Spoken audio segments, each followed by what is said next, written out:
സംഖ്യ അധ്യായം 32. ജോർദാന് കിഴക്കുള്ള ഗോത്രങ്ങൾ. റൂബൻ്റെയും ഗാദിൻ്റെയും സന്തതികൾക്ക് വളരെയേറെ ആടുമാടുകളുണ്ടായിരുന്നു. യാസർ, ഗിലെയാദ് എന്നീ ദേശങ്ങൾ നല്ല മേച്ചിൽ സ്ഥലമാണെന്ന് അവർ കണ്ടു.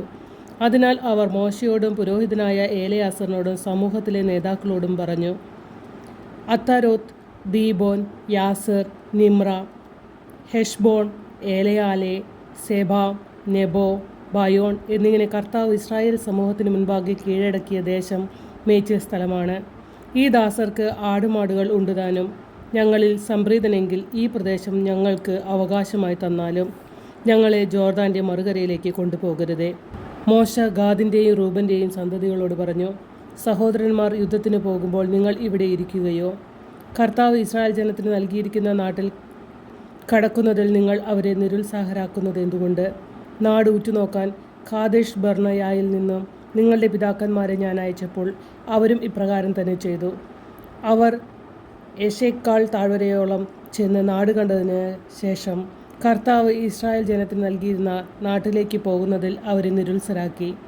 അന്ന് കർത്താവിൻ്റെ കോപം ജ്വലിച്ചു. അവിടുന്ന് ശബ്ദപൂർവ്വം അരുളി ചെയ്തു, ഈജിപ്തിൽ നിന്ന് പുറപ്പെട്ടവരിൽ 20 അതിന്മേലും വയസ്സുള്ളവരിൽ ആരും അബ്രാഹത്തിനും ഇസഹാക്കിനും യാക്കോബിനും ഞാൻ വാഗ്ദാനം ചെയ്ത ഭൂമി കാണുകയില്ല.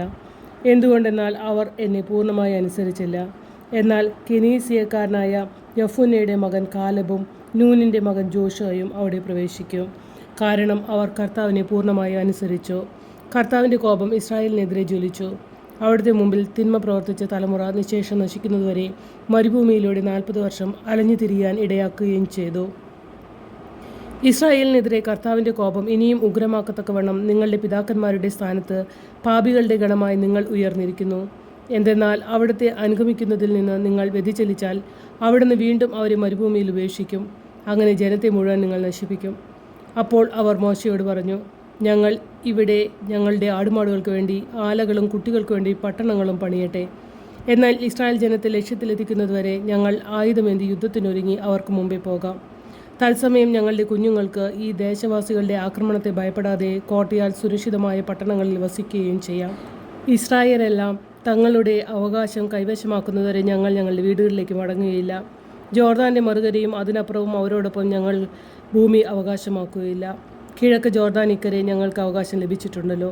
മോശ പറഞ്ഞു, കർത്താവിൻ്റെ മുമ്പിൽ യുദ്ധത്തിന് പോകാൻ ആയുധമണിഞ്ഞ് അവിടുന്ന് ശത്രുക്കളെയെല്ലാം ഓടിച്ച് ദേശം കീഴടക്കുന്നവരെ നിങ്ങളിൽ യുദ്ധശേഷിയുള്ളവരെല്ലാം അവിടുത്തെ മുമ്പിൽ ജോർദാൻ്റെ മറുകരയിലേക്ക് പോകുമെങ്കിൽ ദേശം കർത്താവിൻ്റെ മുമ്പിൽ കീഴടങ്ങി കഴിയുമ്പോൾ നിങ്ങൾക്ക് മടങ്ങിപ്പോകാം. അപ്പോൾ നിങ്ങൾ കർത്താവിൻ്റെയും ഇസ്രായേലിൻ്റെയും മുമ്പിൽ കുറ്റമില്ലാത്തവരായിരിക്കും. ഈ ദേശം കർത്താവിൻ്റെ മുമ്പിൽ നിങ്ങളുടെ അവകാശമായിരിക്കുകയും ചെയ്യും. അങ്ങനെ ചെയ്യുന്നില്ലെങ്കിൽ കർത്താവിനെതിരായി നിങ്ങൾ പാപം ചെയ്യും. നിങ്ങളുടെ പാപം നിങ്ങളെ വേട്ടയാടുമെന്ന് അറിഞ്ഞുകൊള്ളുക. നിങ്ങളുടെ കുട്ടികൾക്കായി പട്ടണങ്ങളും ആടുകൾ കാലകളും പണിയുവിൻ. നിങ്ങൾ ചെയ്ത വാഗ്ദാനം നിറവേറ്റുകയും വേണം. ഗാദിൻ്റെയും റൂബൻ്റെയും ഗോത്രങ്ങൾ മോശയോട് പറഞ്ഞു, അങ്ങ് കൽപ്പിക്കുന്നതുപോലെ ഈ ദാസന്മാർ ചെയ്തു കൊള്ളാം. ഞങ്ങളുടെ കുട്ടികളും ഭാര്യമാരും ആടുമാടുകളും ഗിലെയാദിലെ പട്ടണങ്ങളിൽ തങ്ങട്ടെ. ഈ ദാസന്മാർ അങ്ങ് കൽപ്പിക്കുന്നതുപോലെ ആയുധമേന്തി യുദ്ധത്തിനായി കർത്താവിന് മുമ്പിൽ പോകാം. മോശ അവരെക്കുറിച്ച് പുരോഹിതനായ ഏലയാസറിനോടും നൂനിൻ്റെ പുത്രൻ ജോഷിയോടും ഇസ്രായേൽ ഗോത്രങ്ങളിലെ ശ്രേഷ്ഠന്മാരോടും പറഞ്ഞു, ഗാദിൻ്റെയും റൂബൻ്റെയും പുത്രന്മാർ ആയുധധാരികളായി യുദ്ധം ചെയ്യാൻ നിങ്ങളോടൊപ്പം ജോർദാൻ കടന്ന് കർത്താവിൻ്റെ മുമ്പിൽ പോകുകയും നിങ്ങൾക്ക് വേണ്ടി ദേശം കീഴടക്കുകയും ചെയ്താൽ ഗിലെയാദ് ദേശം അവർക്ക് അവകാശമായി കൊടുക്കണം. എന്നാൽ അവർ നിങ്ങളോടൊപ്പം യുദ്ധസന്നദ്ധരായി വരുന്നില്ലെങ്കിൽ കാനാൻ ദേശത്ത് നിങ്ങളുടെ ഇടയിലായിരിക്കട്ടെ അവർക്ക് അവകാശം. ഗാദിൻ്റെയും റൂബൻ്റെയും സന്തതികൾ പറഞ്ഞു, കർത്താവ് അരുളി ചെയ്തതുപോലെ ഈ ദാസർ പ്രവർത്തിച്ചു കൊള്ളാം. ജോർദാൻ ഇക്കരെ ഞങ്ങൾ കൈവശമാക്കിയ പ്രദേശം ഞങ്ങളുടേതാകേണ്ടതിന് ആയുധധാരികളായി ഞങ്ങൾ കർത്താവിൻ്റെ മുമ്പിൽ കാനാനിലേക്ക് പോകാം. അമോര്യരുടെ രാജാവായ സീഹോൻ്റെയും ബാഷാൻ രാജാവായ ഓഗിൻ്റെയും രാജ്യങ്ങളടങ്ങുന്ന പ്രദേശം മുഴുവനും അതിലുള്ള പട്ടണങ്ങളും ഗാദിൻ്റെയും റൂബൻ്റെയും ഗോത്രങ്ങൾക്കും ജോസഫിൻ്റെ പുത്രനായ മനാസയുടെ അർദ്ധഗോത്രത്തിനുമായി മോശ നൽകി. ഗാദിൻ്റെ ഗോത്രക്കാർ ദീബോൻ, അത്താരോത്ത്, അരോവർ, അത്രോത്ത് ഷോഫാൻ, യാസർ, യോഗബഹ, ബേത് നിമ്ര, ബേത് ഹാരൻ എന്നീ പട്ടണങ്ങളും ആടുകൾക്ക് ആലയങ്ങളും പണിതു. പട്ടണങ്ങൾ മതിലുകെട്ടി ഉറപ്പിച്ചു. റൂബൻ്റെ ഗോത്രക്കാർ ഹെഷ്ബോൺ, എലയാലെ, കിരാത്തായിം, പിന്നീട് പേരുമാറ്റിയ നെബോ, ബാൽമെയോൺ എന്നീ പട്ടണങ്ങളും സിബ്ബ പട്ടണവും പണിതു. അവർ പണിത പട്ടണങ്ങൾക്ക് വേറെ പേരുകൾ നൽകി. മനാസയുടെ മകനായ മാക്കീറിൻ്റെ പുത്രന്മാർ ഗിലെയാദ് കീഴടക്കി.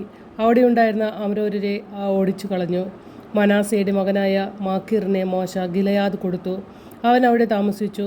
മാനസയുടെ പുത്രൻ യായിർ പിടിച്ചടക്കിയ ഗിലയാദ് ഗ്രാമങ്ങൾക്ക് ഹവോത്ത് യായിർ എന്ന് അവൻ പേരിട്ടു. കെനാത്തും അതിൻ്റെ ഗ്രാമങ്ങളും നോബഹ് പിടിച്ചടക്കി. അവൻ തൻ്റെ പേരനുസരിച്ച് അതിനെ നോബഹ് എന്ന് വിളിച്ചു.